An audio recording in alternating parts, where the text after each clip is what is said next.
Good day, everyone. I am Rolando A. Irando, a junior business consultant. Today, I am presenting an authentic performance task designed for a business mathematics. In the other world of business, of the other world of entrepreneurship. So the most critical question is a startup. What is us, or when will I start up making a profit? So to answer this, we move beyond tradition testings and apply the break-even analysis to a real world scenario. So which is our goal today is to help a local entrepreneur understand their their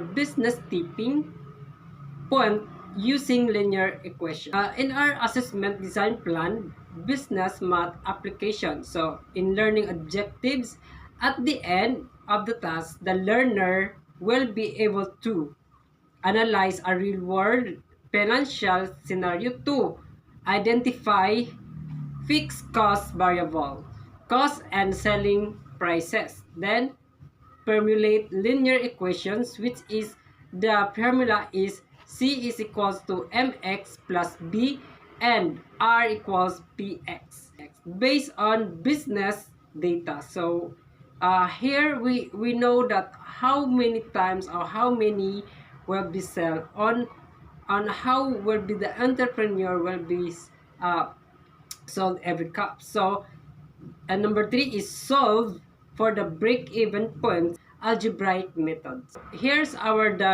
graphs model. The graphs model of this task is let's look at our case study. A new milk tea shop has just opened in our community. So using the graphs model, our goal is to determine the break-even point. So in our goal is to determine the break-even point where total cost and total revenue are equal for a startup business. So your rule is to our rule for these graphs is a junior business consultant. So a local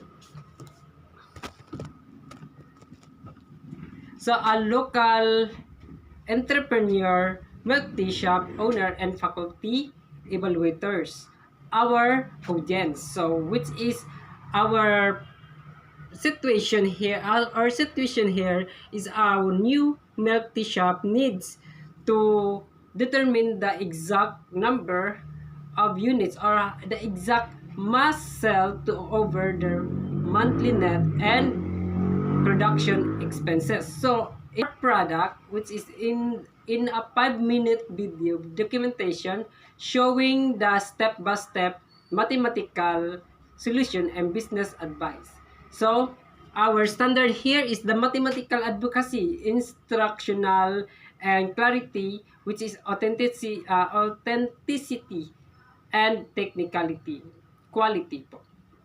In quality. Now here is our mathematical demonstration.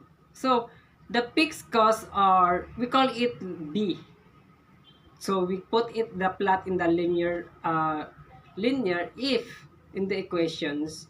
So the fixed cost is 5,000 monthly rent. Then the variable cost is M. So which is 20 pesos cost for ingredients per cup. Then the selling price, which is 70 pesos retail price per cup. So to solve this is we create two functions. First, the function cost function, so which is the C is equals to X is equals to 20x plus 5,000. So the 2x represents our variable cost and 5,000 is our fixed rent. Second, the revenue functions of the R is equals to we call it X is equals to 70x. So that is the revenue X.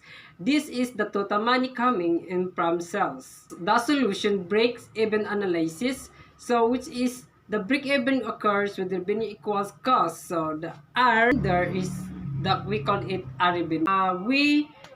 We need to replace the R into X.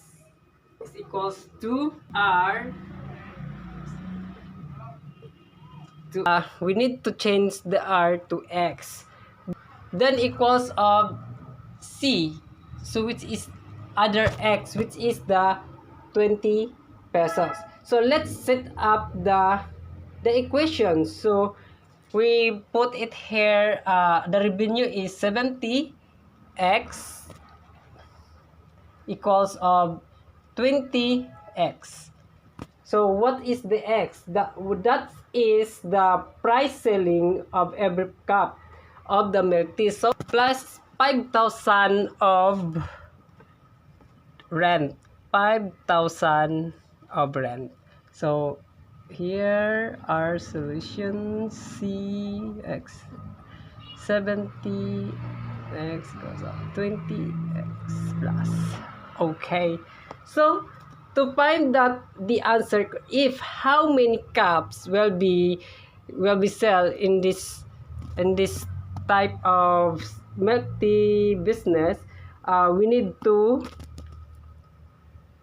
transpose, or we need to transpose or transfer the numbers that the same variables. So there is the same variables, so which is 70x minus 20x equals of 5,000. So if you solve it, 70x minus 20x, because these are the same variables, so the result is 50x equals of 5,000. Then what will we do to get that answer? So how to get the unit price, or how to get the unit of the cup of unit cups that the milk tea was sell. So we need to divide it by 50. Okay, so I transfer here 50x equals of 5,000 divided by 50 is equals of, so we put here equals, then 50 divided by 50 is cancelled out, then we call it 1, so we put here x. So actually there is a 1, but we do not need to put the 1 here, because this is sabotage that there's our number 1 in here. So 5,000 divided by 50 equals of 100. So the unit sales of the milk tea is 100 units per selling. In conclusion, the shop must sell exactly 100 cups to reach the break even, or the point. Any unit sold beyond this will result in profit. Our analytic scoring rubrics weigh 100% of. Okay, so as an educator, I evaluate this task using a weight analytic rubrics, which is we give it the weight of math accuracy is 40%. To distinguish of the grade goes to mathematical accuracy, as precision is vital in business. So 30% is for instructional clarity. Can be student explain the why behind the numbers. The remaining 30% focuses on authenticity and technical delivery. By completing this task, learners don't just solve for X. They provide actionable insights for a real business. This concludes many presentation on authentic assessment design and authentic design. So we need to read the analytic scoring rubrics weighted 100%. So here our distinguished score of 4, which is the error-free calculations, which is the error the error-free calculations and perfect algebraic and sit up. So there is 40%. Then the frequency is 3, 1 minor error in calculation, but the logic remains sound. In developing 2 is the significant errors in solving for equation sit up. So we need to define if he or she use the equation sit up step by step. And beginning is number 1. Score of number 1 is for incorrect use of formulas, data, or the logic. Then in the 30% is instructional clarity, which is explain the why and how of every step with high clarity. So which is clear explanation but miss a few minor details. So, if the prophecy is then developing a vague explanation difficult to follow the logic. And the beginning in the instructional clarity is no explanation provides, only show the solution. How about the authenticity, which is the scored weighted of 20%, that distinguish is the scenario is realistic and the delivery is highly professional. Then a percent is the scenario is realistic but the delivery is too casual. Then the developing of the authenticity is the connecting to the real world is weak or poor. So in the beginning, purely abstract presentation with no real world context. So in number 4, the video quality. So we need to do that video quality if the video high quality audio or video with helpful and clear visuals. So we put it here that weighted at 10%. Then the percent of this is clear audio video with basic or simple visual. Then poor technical quality visual audio are hard to follow. The score is 2.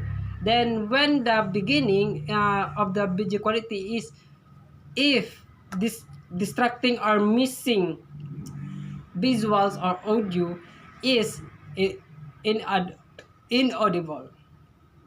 And that's all for our analytic scoring rubric, which is we hope that you understand what is the learning objectives or what you have learned of this topic. Second year BSc major in mathematics, Rolando A. Ilando as a future educator. Thank you.